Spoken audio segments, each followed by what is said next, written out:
외교 참사 하는데 저 이 얘기 정말 안 드리려고 했는데 우리 저 문재인 대통령 취임하자마자 2017년 중국 3박 4일 다녀오셨죠? 이거 혼밥 드셨어요, 혼밥.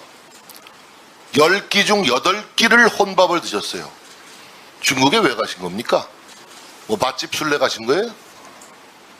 그리고 어떤 일이 있었어요? 중국 공안들에게 두들겨 패 맞아가지고 완전히 기절했어요. 우리 취재 기자가. 중국 사과 받았어요? 이런 걸 외교 참사라고 일컫는 겁니다. 그리고 제가 그때 유럽의 국정감사 중이었는데 비슷한 시기에 대통령 유럽 방문하셨어요. 프랑스 마크론 대통령 등 유럽 정상들에게 가서 대북 제재 완화가 필요하다고 계속 얘기하다가 면전에서 비핵화할 때까지 대북 제재 해제 못한다라고 동일한 반응을 받았어요. 예? 면박을 들은 겁니다. 이런 게 이른바 외교 참사인 거예요. 대통령의 정상 외교에 대해서 이제 굴욕적이다, 외교 참사다, 이런 얘기가 계속 꼬리를 물고 있는데 그 얘기를 계속 듣는 저도 굉장히 굴욕적입니다. 자, 한번 따져봅시다. 제 생각과 우리 민주당 의원의 생각은 큰 격차가 있어요. 자, 유엔에서의 한일 정상회담이 굴욕적이고 성과가 없었다라는 지적에 동의할 수가 없는데, 자, 33개월 만에 단독 면담이었죠. 네, 그 이후에 일본의 반응이 달라졌죠. 달라졌습니다. 그리고 무슨 일본의 유엔 대표부 회담장을 쫓아가서 우리가 만났다라고 지적이 있었는데 그건 아닙니다. 사실과 다릅니다. 네.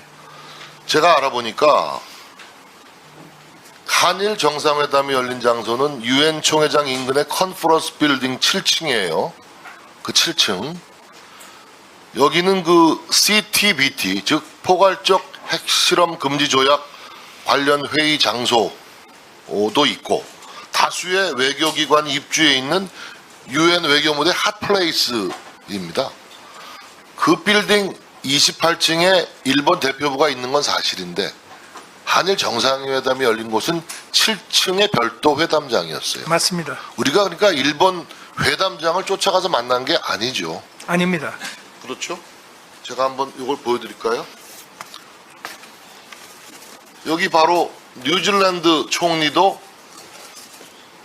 우리 한일 정상회담이 열린 바로 똑같은 장소, 그 7층 회담장에서, 컨퍼런스 빌딩 7층 회담장에서, 그 핫플레이스에서 이렇게 국기 없이 만난 겁니다.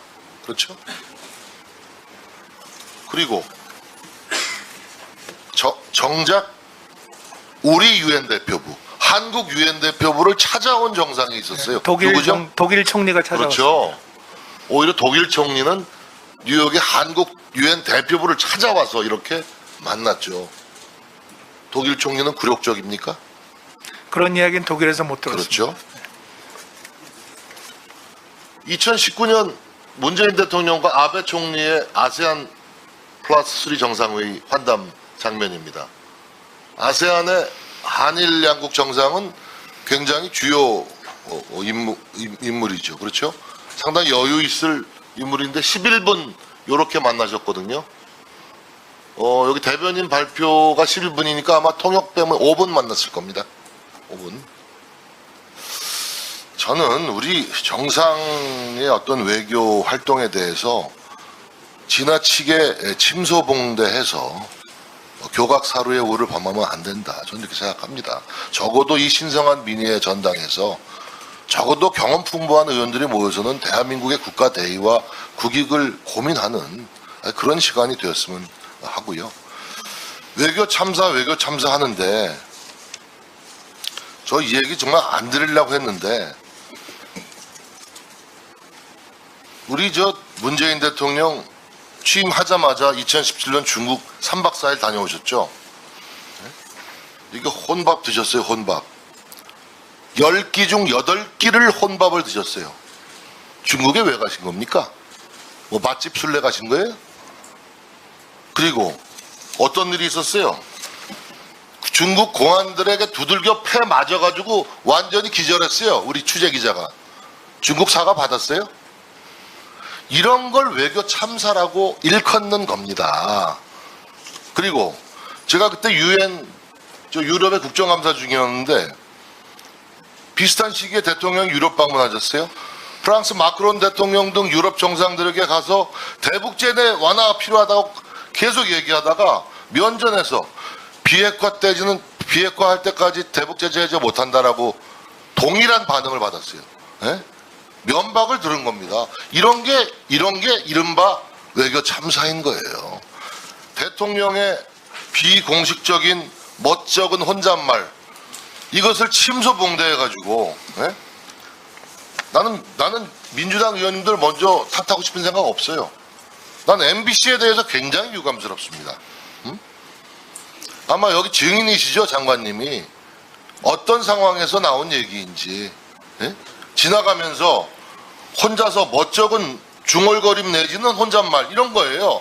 아주 비공식적이고 사적인 이런 걸 가지고 이런 대통령 발음이 취재진이 추정하고 잔막화할 만한 단어와 일치한다고 단정할 만한 타당한 근거가 없어요. 그냥 비공식적인 사적인 혼잣말을 멋쩍인 혼잣말에 불과한 얘기를 외교 문제를 감수하면서까지 굳이 방송에서 국내외에 확장해서 퍼뜨릴 이유가 있습니까? 그런 MBC의 보도가 온당하다고 보십니까? 사실과 전혀 다르다고 생각합니다. 저는 이렇게 사실관계를 침소봉대하고 대한민국의 국익을 크게 훼손하는 이 국익 자해 행위야말로 정말 이제 그만둬야 된다라고 생각하는데 장관님도 같은 생각이시죠? 네. 그 대통령께서 행사 끝나고 급히 나가시면서 또 혼잣말처럼 그 사적 발언을 한 내용을 가지고 언론에서 이것이 완전히 다르게 보도가 되고 또 그것이 한미 동맹을 훼손하는 그러한 그 위험성을 가진 그런 것이 이루어진 것에 대해서 대단히 안타깝게 생각을 하고 있습니다. 저는 그 한일 관계에 대해서 여야가 시각이 좀 다를 수 있겠습니다만은 한일 관계를 바탕낸 것은 문재인 정부와 아베 정부예요. 그 폭탄 뇌관을 우리가 이어받았을 뿐입니다. 근데 이걸 터트려야 되겠어요? 계속 아니면 이 뇌관을 제거해서 폭탄 처리를 해야 되겠어요? 어떤 게 국익에 부합합니까?